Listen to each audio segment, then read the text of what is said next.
Good evening, everyone, and welcome to the Apple Ruth webinar on how to become a stronger writer. My name is Kali Cawthon-Freels. My pronouns are she, her, and I am a premium tutor here at Apple Ruth. And I am so excited to get to talk with you tonight about one of my favorite things in the world. I love writing myself, and I absolutely love helping my students build some skill sets to become stronger writers themselves.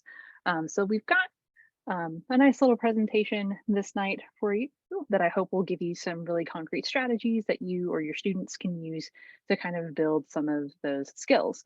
At the end of tonight's session, we will have a Q&A portion. So if you've got some questions, please feel free to hold on to those and submit them towards the end of our presentation. So we have a very full hour this evening. Here's a little Snapchat of where we're going. So let's go ahead and get started. So first, I want to start with a little bit of Apple Ruth's why. Like, why do we do the work that we do? What really motivates us? And everything we do at Apple Ruth, from our ACT, SAT tutoring to our academic support, like providing writing tutoring, to doing like really everything, it comes from this base belief that we believe that when you change a student's self-beliefs, you can change their lives. Just having that confidence to be able to say, I am good at something, or if I don't have the skill set yet, I can build it because I know how to gain skill sets. That can radically change the trajectory of a student's life in terms of what they choose to study, in terms of the activities that they enjoy doing. Like, this has much further reaching implications than just getting a good grade in school. So this is what we do every day and why we do it. We want to help students build that self-confidence. And we do that through a couple different ways. The first kind of bucket, if you would, that we use to kind of help students build those self-beliefs is academic tutoring. So of course, our writing tutoring, writing workshop would fall pretty squarely into that bucket, but that can look like general support for K through 12 education, even into college. We do work with some college students on coursework and whatnot, just to provide a little bit of extra support if they need it. We also provide test prep to our students. So this doesn't just look like the ACT and the SAT. This can look like private school admissions exams like the SSAT, the ISEE, or the Shazat up in New York. This could also look like providing some help with the AP exams, with the GRE, all kinds of things fall into the test prep bucket for students of all ages. And then the third bucket or area that we really seek to help students build those self-confidence skills is executive function coaching. And Jed, our president at Apple Ruth, Jed Appleruth, likes to talk about executive function coaching as kind of like the invisible syllabus of school. So things that are really intuitive to some students that aren't necessarily as obvious to others. So things like learning how to study, right? Or things like planning out a big project, like making sure that you work on it a little bit at a time so you're not like cramming an 8-hour project into the night before that it's due. Or even things like organization, knowing where all of your assignments are so you can do them and then turn them in once you have completed them. So we provide support in all kinds of areas for students to help them build their self-beliefs, because we really believe that if we help students gain mastery experiences in these areas, then it can have far-reaching impacts in their lives. Okay, so tonight, though, we're going to focus on some academic support, talking about writing. So before we get into the writing itself, a brief history of like why we do writing and why it's important, particularly here in the United States. So generally speaking, in the United States, literacy became more prevalent and cared about around the time of the Industrial Revolution. At least that's what a lot of scholars kind of agree about. Part of that was because factory work benefited from having a literate workforce, right? Like if you're thinking about like posting notices for safety measures or things of that nature, folks being able to read those notices or read those instructions, that's pretty darn important, especially if you're working with complex machinery. But outside of keeping folks safe, there wasn't necessarily a value to the bottom line of the workforce necessarily. So when it comes to folks really working to make sure that they are being treated the best that they can be treated and whatnot, learning the skill of writing became pretty necessary. So, teaching people how to write has advanced in many ways since then. Again, this is a pretty broad reaching overview of this history. Um, Unfortunately, though, it's not oftentimes that is given a lot of consideration in public school systems. And this is not at all a knock against our teachers or anything like that. This is just an acknowledgement that there is a lot of stuff to cover, right? When you talk about grammar rules, making sure that we're constructing sentences correctly. By the time we get to high school, English classes primarily shift towards exposing students to as much quality literature as we can get our hands on to show them how to become critical thinkers, which is incredibly important, right? So it's just one of these things where there's so much to teach our kids. Eventually something's got to give, and unfortunately in most contexts, like writing workshops and things of that nature are one of the first things to go. So oftentimes colleges try to fix this by offering a freshman writing course that is usually required for all students. And even in those situations, most of the time, the bulk of that class is geared towards showing those students specifically how to use whatever style guide they're going to be using at the university. So again, it's still very catered to a specific context and not necessarily something that they'll be like using in all aspects of their lives. And part of the frustration or frustrating thing about that is having good writing skills is incredibly important as adults out in the world, looking to gain employment opportunities or land a promotion or something like that. Being able to communicate clearly and succinctly in emails so that your direct reports know what you're asking them to do, and making sure that it's written in such a way that they don't have a lot of questions about what their job is. Um, all of those things are really important. But even more important than that, um, I think one of the most important things writing can do for students is give them a way to communicate their values.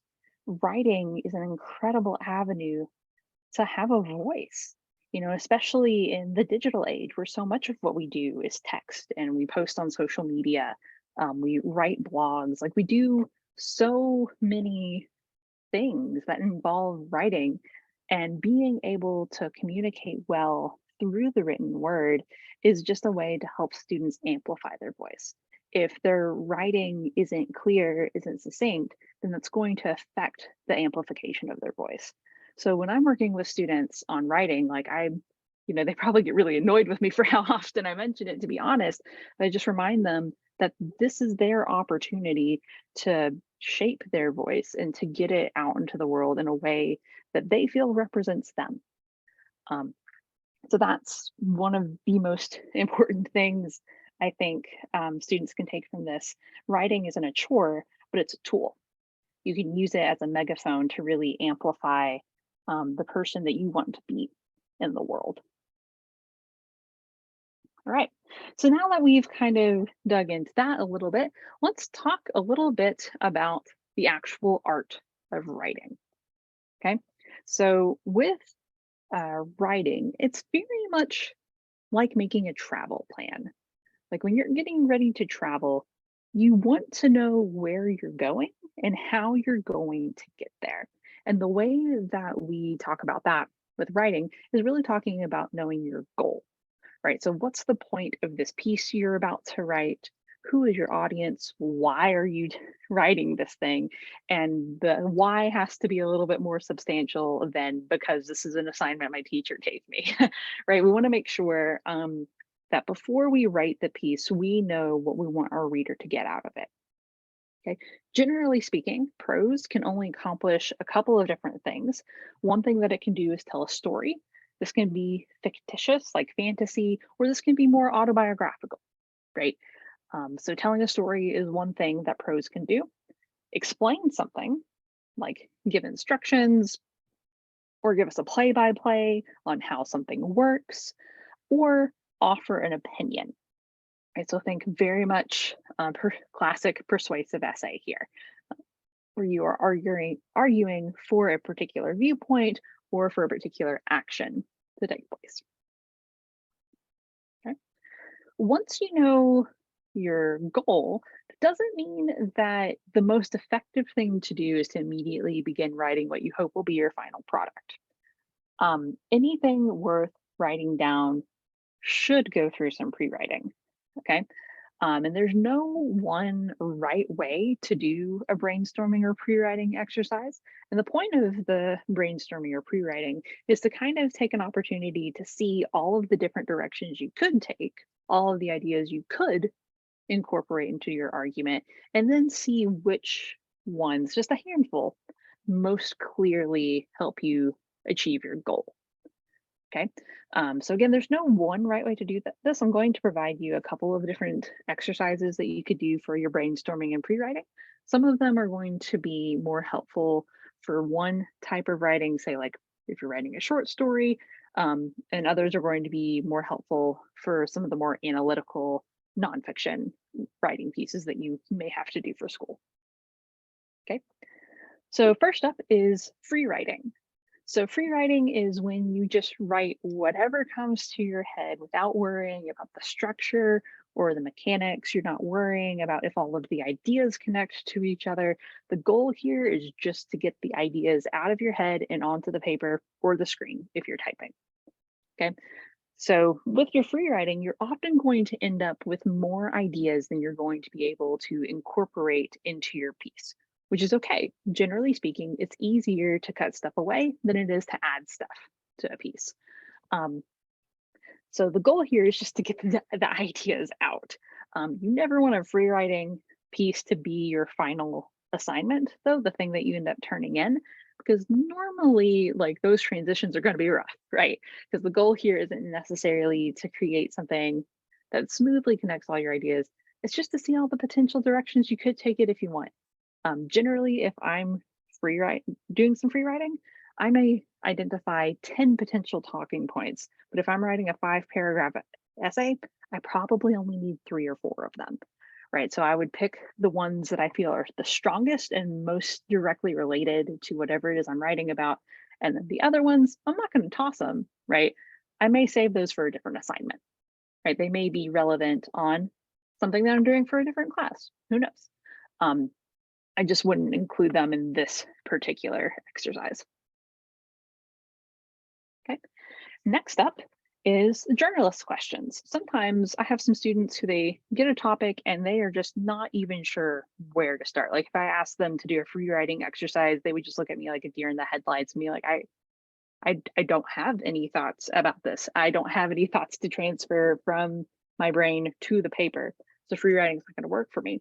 So we can use what's called the journalist questions and answering the who, what, when, and where, and how of whatever the topic is. So if you've got a paper that you're writing for a history class and they're asking you to write something about the War of 1812, right? So like who were the main people involved in the conflict? What was the conflict over? Where did the war take place? When did it happen? And in this case, we can say, well, 1812. And how did it happen, right? Like what were all the main kind of catalysts throughout the war and how did it resolve? Right. So giving students very clear questions to address in their paper can be really, really, really helpful. This can also be helpful for a creative writing assignment. If you've been asked to write a short story, who's your main character? What are they doing? Where is the story taking place? When is it taking place? Or does time not matter? Is it some just kind of like ethereal realm where time is irrelevant? And how is your character going to accomplish whatever they need to accomplish in the story? So this is a really excellent exercise, whether or not you're doing fiction or nonfiction writing. Lots of ways that you can use this exercise. Okay. So after you've done some brainstorming, you know kind of where you're going, what you want to talk about, we need to organize it. And I usually like using an outline. It's a great way to organize ideas into headings and then subheadings. And it's also a really great way to kind of plan out what your paragraphs are going to look like. Usually, if I'm outlining, then the main heading of each outline, like the Roman numerals, would be kind of what the topic of that paragraph is going to be about. And then anything underneath that, and kind of like my little indentions, are going to be points I want to include. But every new Roman numeral is going to be a new paragraph, generally speaking. So that is also really helpful, because then if you realize two ideas would make sense one right after another, you can kind of just move that entire block up to a different Roman numeral. So it also makes it easier to kind of move big chunks of your essay while you're planning. Okay. So then some of you may be thinking, well, these are all really great strategies, Callie, but I am a visual learner, and just kind of looking at text isn't going to do it for me. And that is totally okay, right? We've got lots of different learning styles. I myself am a very visual learner. And so what can be really helpful for me sometimes, and for some of my students, is to do something called concept mapping, where we actually do make the information a little bit more visual in nature. So we're going to look at three commonly used concept maps and how you might use them. First up, we've got a T graph, called because of the shape. It looks kind of like a lowercase t there. T graphs are really helpful when you're writing a comparison essay, where you want to look at the similarities and differences between two things. So you can see how the columns are the two different items we're comparing, and the rows offer different points of comparison. But notice how the rows, going horizontally there, are still connected in idea, right? So we've got Mickey and Donald. The first row, though, talks about what kind of animal they are. The second row talks about their clothing. Third row talks about kind of their demeanor, their personality. So if you keep the rows kind of consistently on the same topic, it's a lot easier for you to notice the similarities and differences between whatever the thing is that you're comparing. And you may be asking, but Callie, what if I am comparing more than two things? Don't worry, you can add another column on the end, and you can keep this going as long as you want to, right? Like you can have 3 columns, 4 columns, however much. The pretty classic one is just the 2, hence the T graph. But you can totally use this for more than 2 things. Okay. Next up, you've probably seen this maybe in your writing classes, maybe in your math classes too. A Venn diagram is also a great comparison tool, particularly where you're focusing on how two different things are related to each other, right? So like the two individual circles highlight the differences between whatever you're comparing, but where they overlap highlights what they have in common. So in this case, if we're comparing a Venn diagram of vampires to chocolates, the overlap is going to be filled with Count Chocula. And I'm struggling to think of what else they would have in common, so I imagine that would be a pretty sparse Venn diagram. But again, that overlapped piece is where we would include what they have in common. So if you're comparing two things that have a lot more in common, then you may need to make your circles a bit bigger so the overlap space is larger. And just like with the T graph, you can compare more than two things with this. You would just, if you're comparing 3 things, add a third circle, and structure it in such a way that part of the overlap comes where those 2 circles are overlapping. Okay. And then a bubble map is a great way to talk about a bunch of things that have a lot in common, right? So here they give us, let's write an essay about automobiles. And then we kind of branch out from there, and we create different bubbles for all kinds of automobiles, right? And if we wanted to, we could break that down even further, right? If we looked over at the car little bubble, we could make some more spokes off of that, each one being a different type of car. We could have like a little circle for, like an SUV. We could have a circle for a sports car, right? And like we could keep this going until it creates kind of like this big web of ideas all related to the central idea of automobiles. Okay, so all 3 of those nice visual ways to kind of organize your data so that you know what you have.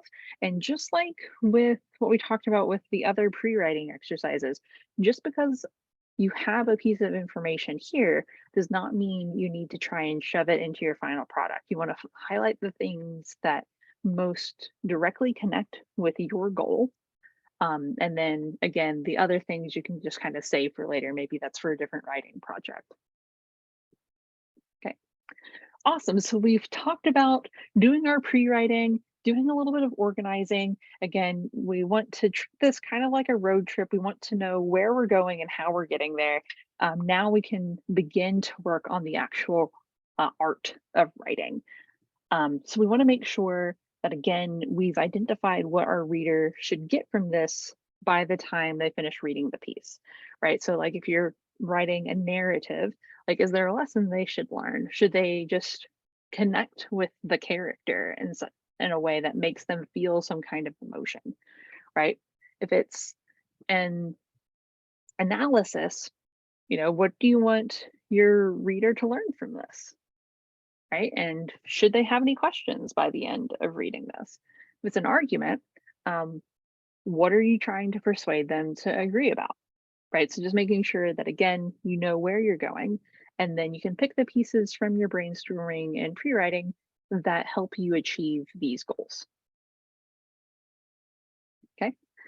So then when in doubt about how to like actually start writing your paragraphs, using a three-pronged thesis is a great way to start. So for some students who may be in more advanced writing classes, you may want to grow beyond this, but if you're not sure where you want to get started, you can always, always, always start here and then adapt, okay? So here we've got an example of a three-pronged thesis individually. We can help reduce microplastic pollution by purchasing reusable containers, supporting local agriculture, and making food at home.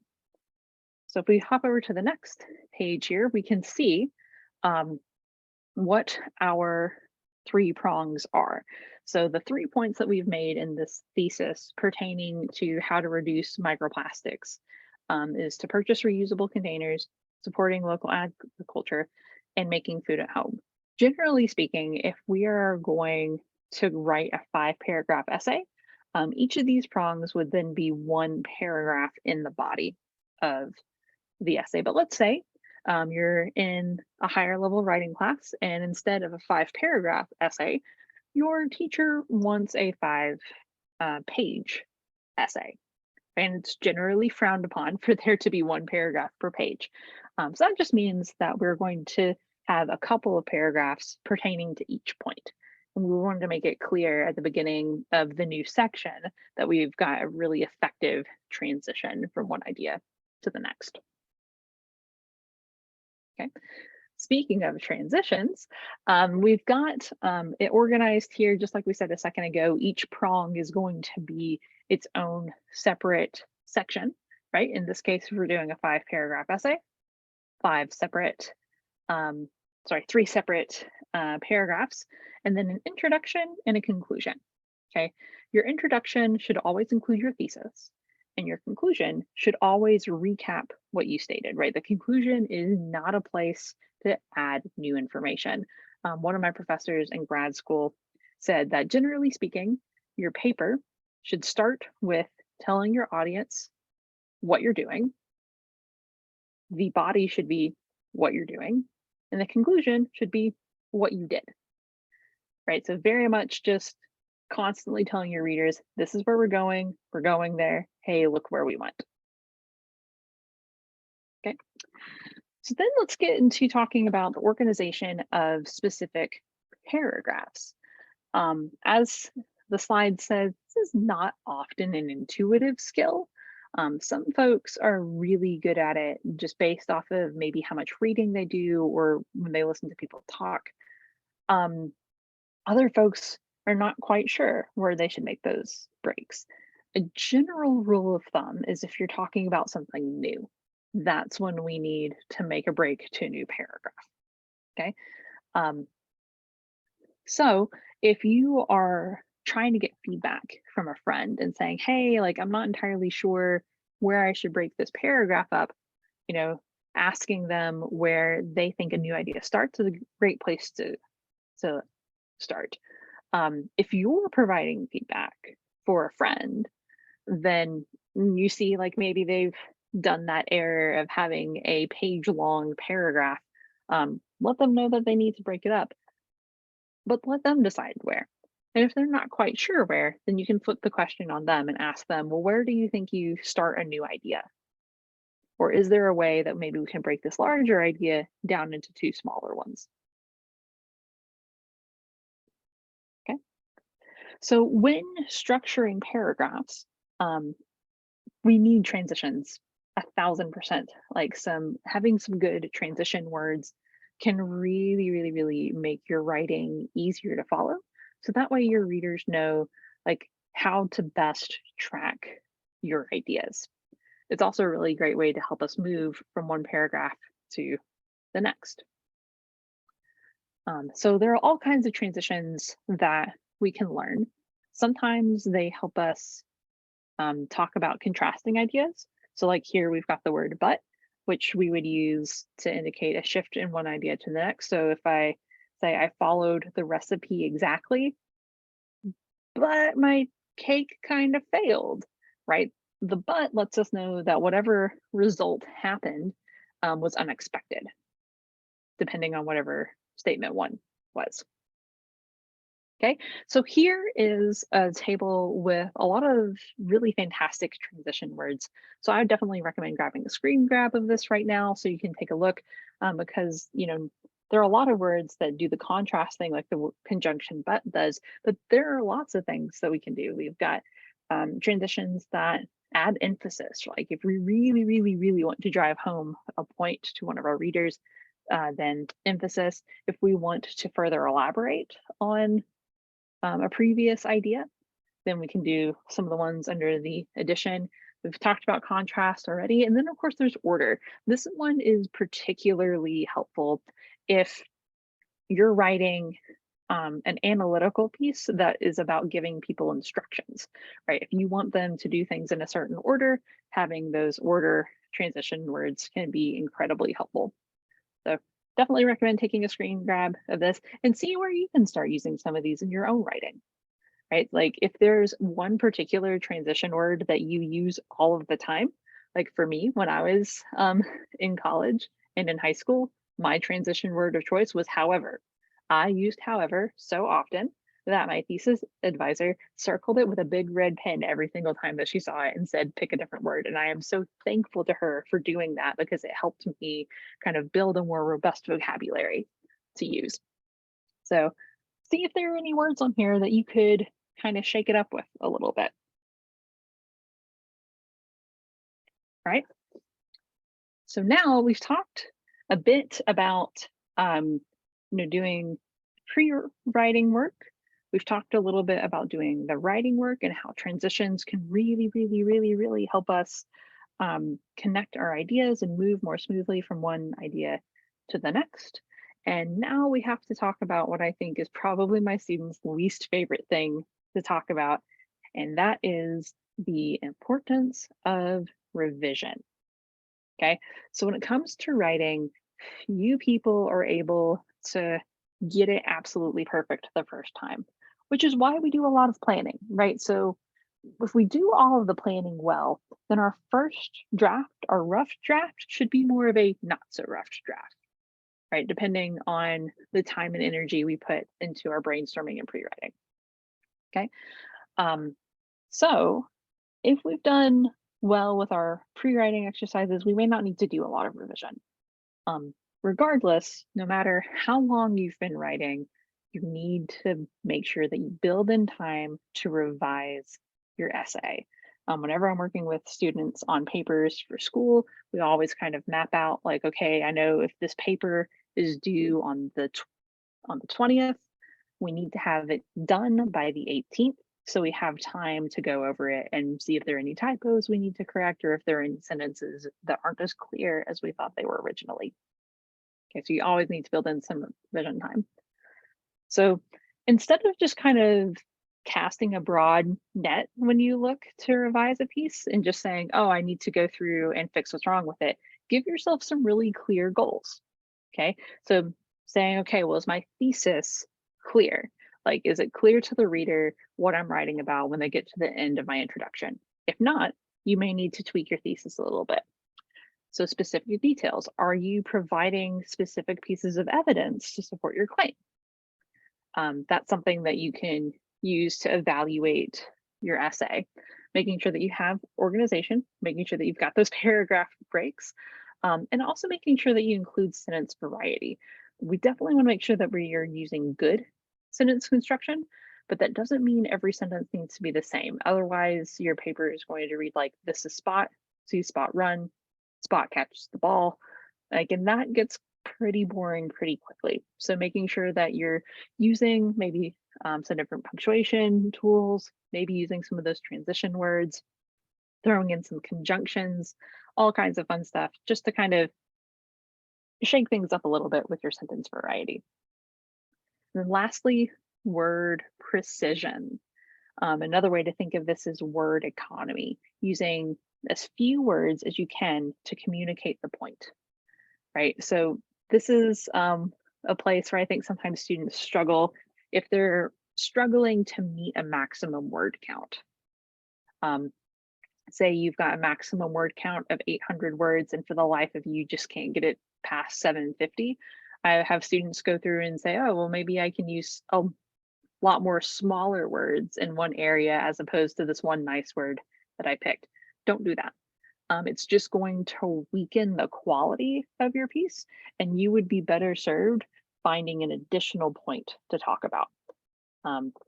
Sorry, and I realized I just said maximum when I meant to say minimum. So if they're having a hard time reaching a minimum, and so they try to find ways to like pad the paper a little bit, you would be much better served finding one more point to add, and then using some precise words to describe that point. Because if we're not being precise in your words, then the point of whatever paragraph you're looking at is going to be muddy. Okay, so then you may not like this, but a great way to revise your essay is to get some feedback about it. Because I don't know about you, but sometimes, you know, I'm working on a project and I've read it over and over and over and over and over again. And it's just like, I can't tell what sounds good or doesn't sound good anymore. So sometimes asking a trusted friend or maybe a teacher, maybe a parent or a guardian to read over it can be a great way to get some feedback from someone who's not in your brain, right?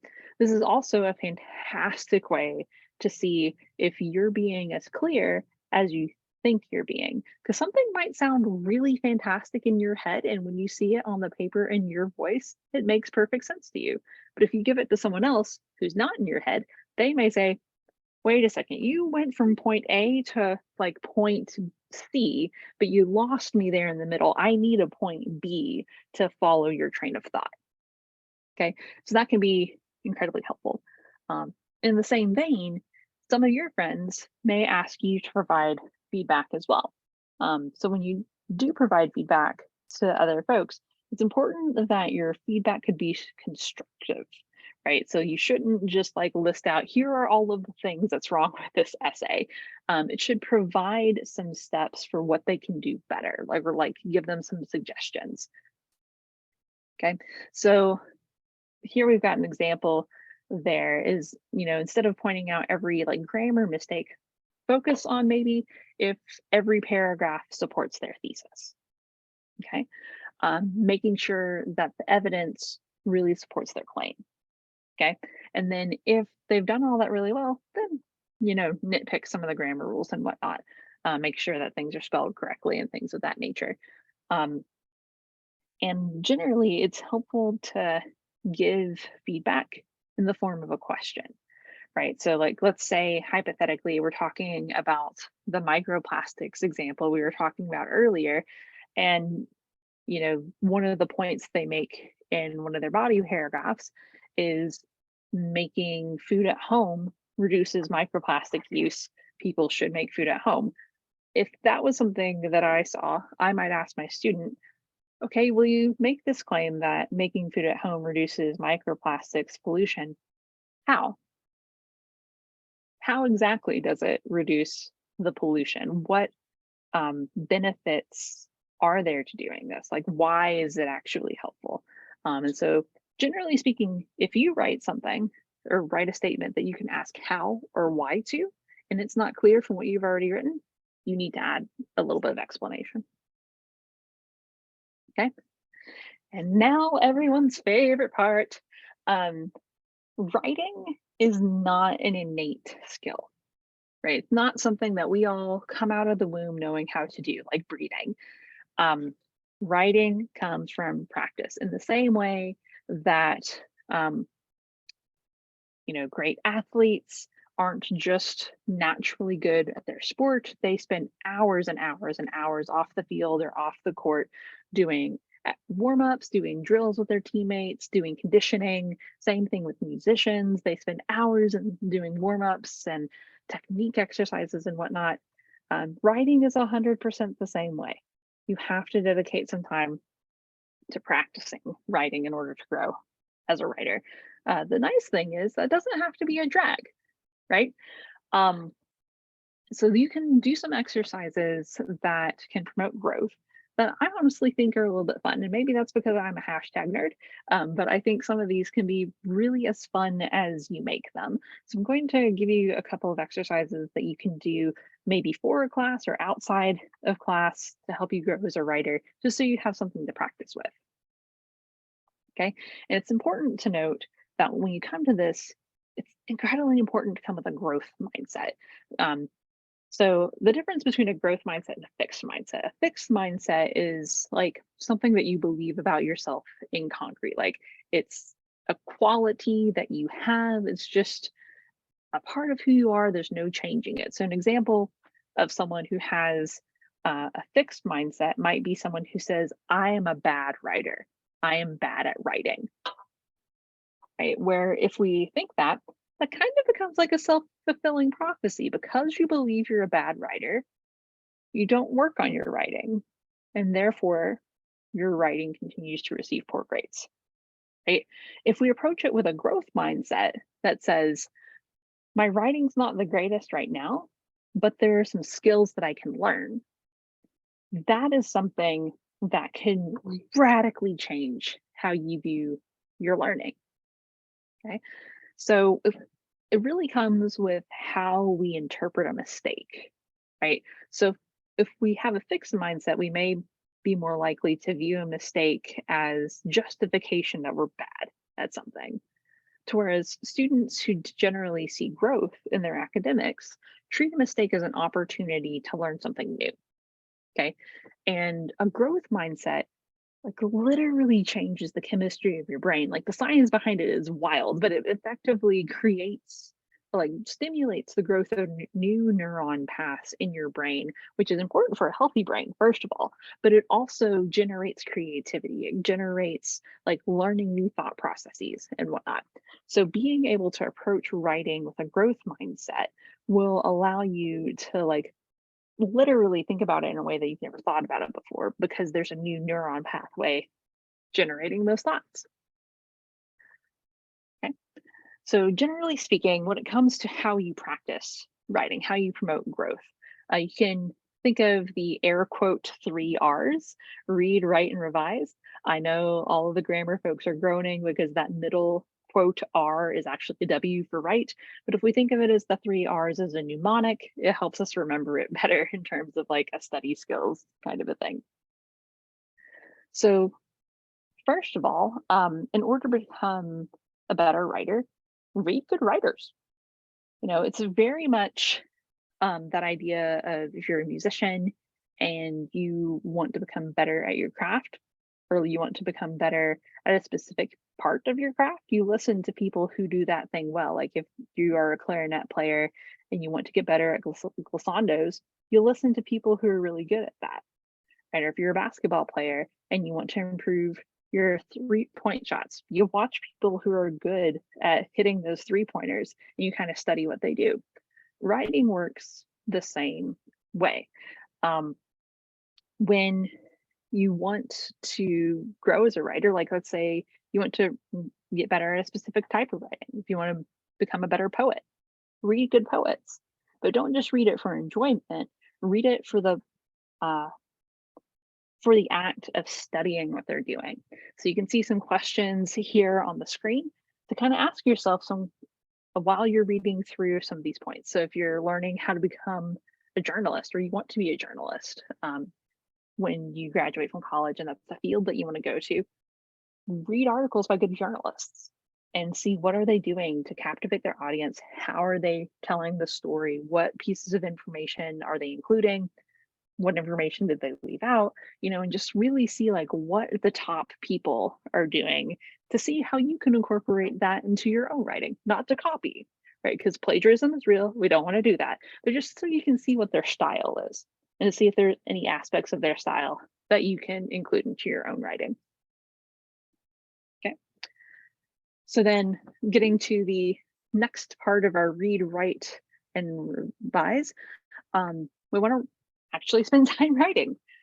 So there are lots of ways that you can practice writing, and I've got a couple of suggestions here for you. First thing to do potentially are some morning pages. So this is when, first thing when you, pardon me, first thing when you get up in the morning, spend about 10 to 15 minutes just writing in a notebook, whatever comes to mind. Like the goal here is not to create a story, it's just kind of stream of consciousness. Just see where your brain goes when you don't have an agenda. And who knows, you may end up with the beginning of a really cool story in there, or maybe you'll end up making a couple of comments that you could include into a different assignment, right? And that just kind of gets started in your morning pages. But yeah, so about 10 to 15 minutes every morning. If that sounds like a really long time to you, then start with 5. Start with 5 minutes, see what comes to mind. The goal here is to keep the pencil moving. So even if you're just writing, I don't know what to write right now, I'm so tired, that's okay. You're doing it. You are doing the act of writing. So keep it up. And then as 5 minutes gets more comfortable, you can work your way up to 10, 15, etc.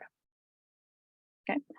Another exercise that you can do is to kind of throw back to like the OG Twitter, when they had a character max, right? It is actually really challenging to communicate a main idea in just 180 characters.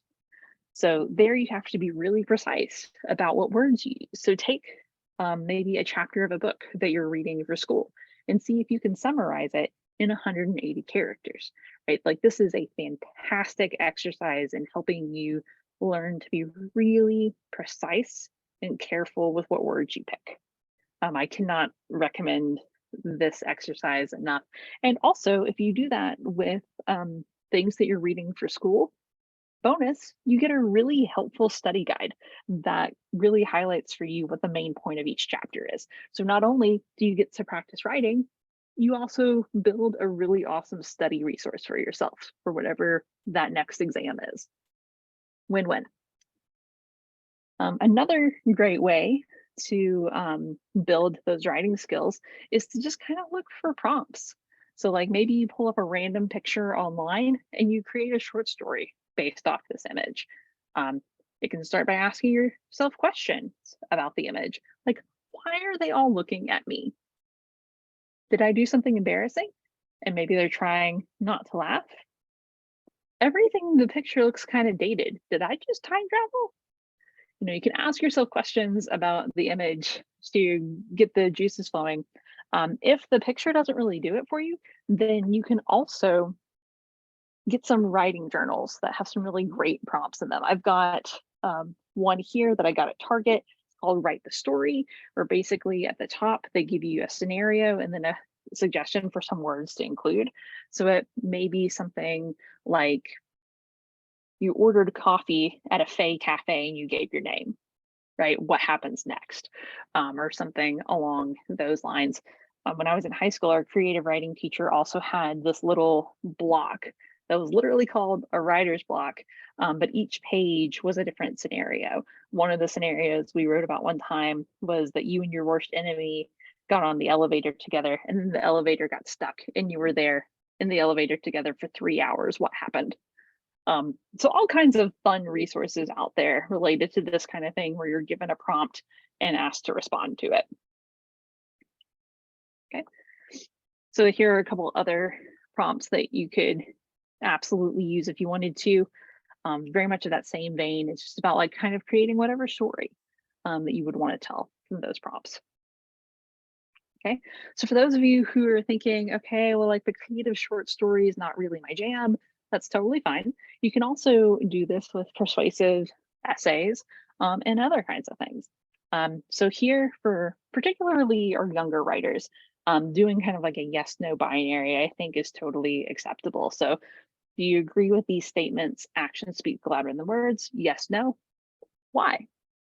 Like, why do you agree with it or why don't you? Um, so that can be really helpful for particularly like elementary school and middle school students as they're getting the hang of getting their ideas out into the world. So if you are an older student, so like high school or above, we want to move a little bit beyond that binary thinking, right? Like that's a good foundation. But in order to develop as a writer, we kind of have to grow beyond that and be willing to look at nuance, right? So one of the prompts from the previous page that we were asked to agree or disagree with was all good things come to those who wait.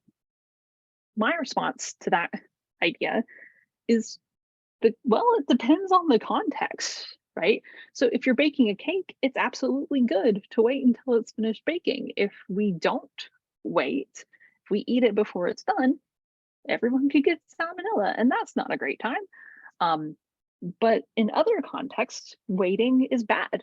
It's like if you're doing a race, if you're competing in track for your school, you need to run off the block when the ref says go.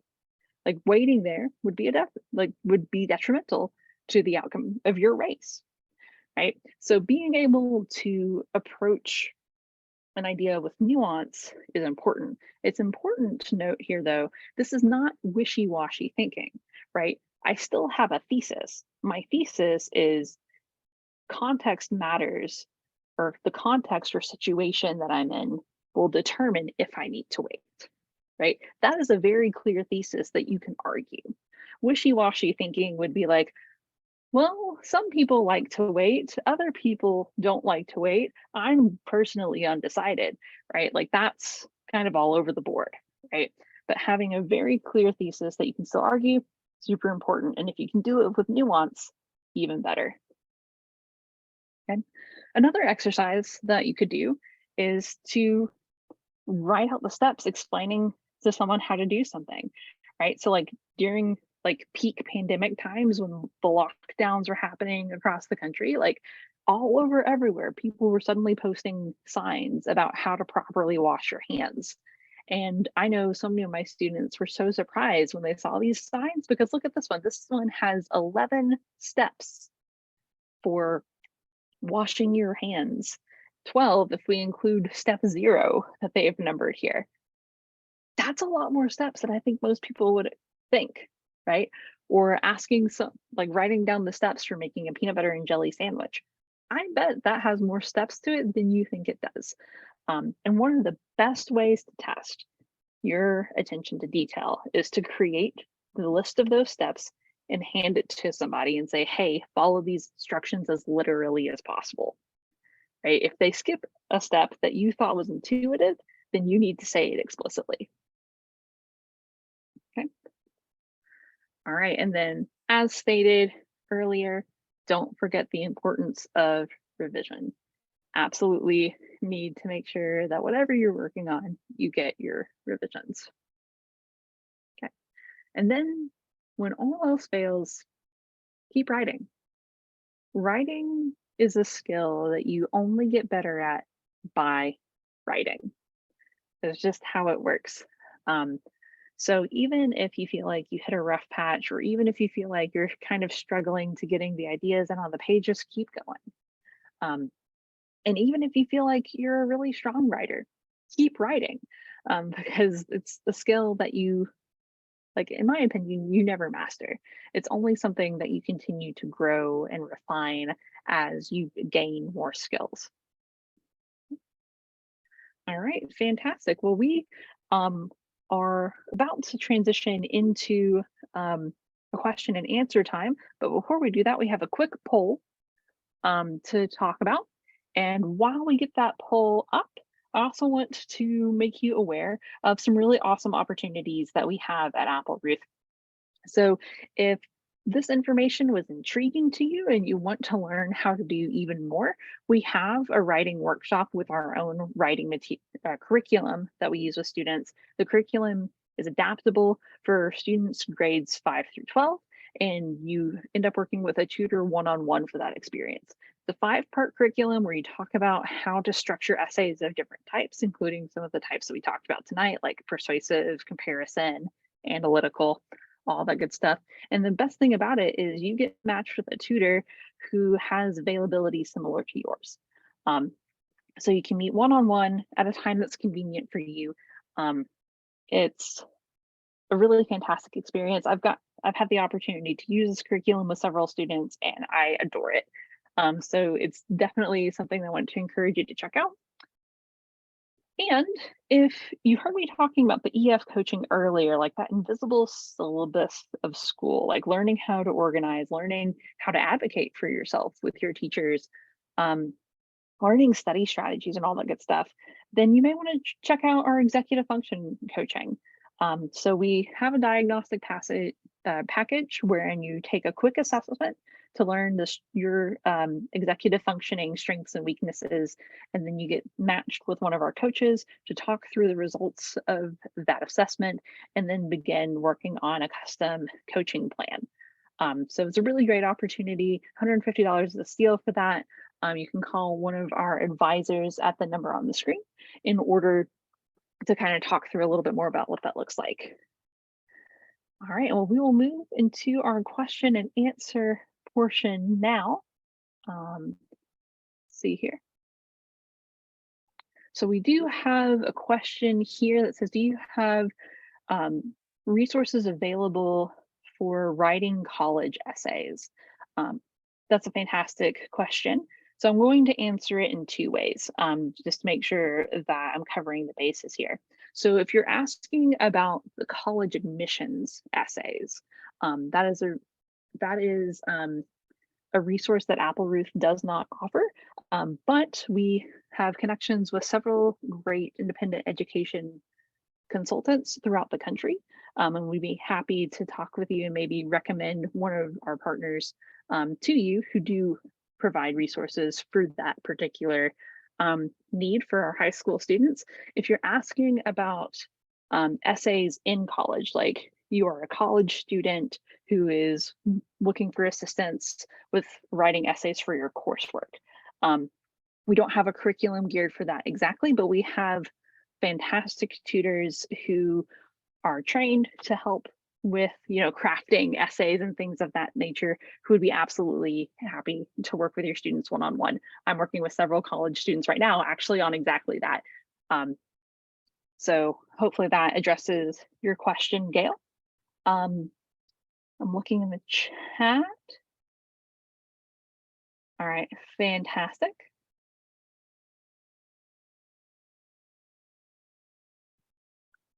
All right, and we will leave it open for another minute or so because I just want to make sure to give folks time to type in the questions that they do have. While we're waiting for folks to type in some questions, the slides will be, well, a recording anyways, will be emailed to you later this week. So that way you have access to this afterwards. If you want to show it to your kids, if you're a parent or guardian who's watching tonight, or if you are a student who logged on tonight looking for some skills, you will be able to go back and access this again and again.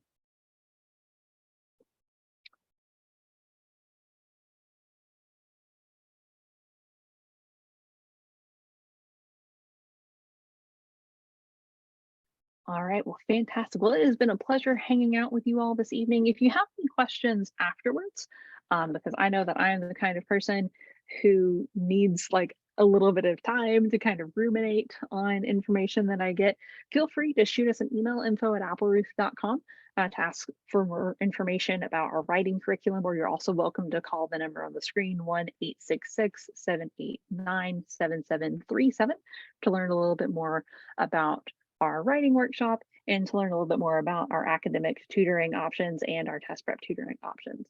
So thank you for spending the evening with me. I hope you have a fantastic night.